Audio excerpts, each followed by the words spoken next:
आता तुम्ही सांगितलं तसं सरपंच तर निवडायचेच आहे, जिल्हा परिषदचे अध्यक्ष, जिल्हा परिषदचे सदस्य निवडायचे आहे, पंचायत समितीचे सदस्य निवडायचे आहे.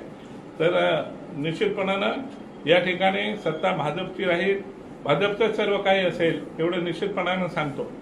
आणि हे सांगत असताना दुसरी गोष्ट पण सांगतो, जे ज्या वेळेला युती, आम्ही काही युती भीती करणार नाही, आजच सांगून देतो तुम्हाला. कारण युतीची एक गोष्ट सांगतो, मुख्यमंत्री आणि उपमुख्यमंत्री या युतीच्या पक्षांना सांगतात आणि ते गेल्यानंतर विरुद्ध प्रचार करतात आणि त्यांनाच मदत करायची, ही भूमिका चुकीची आहे.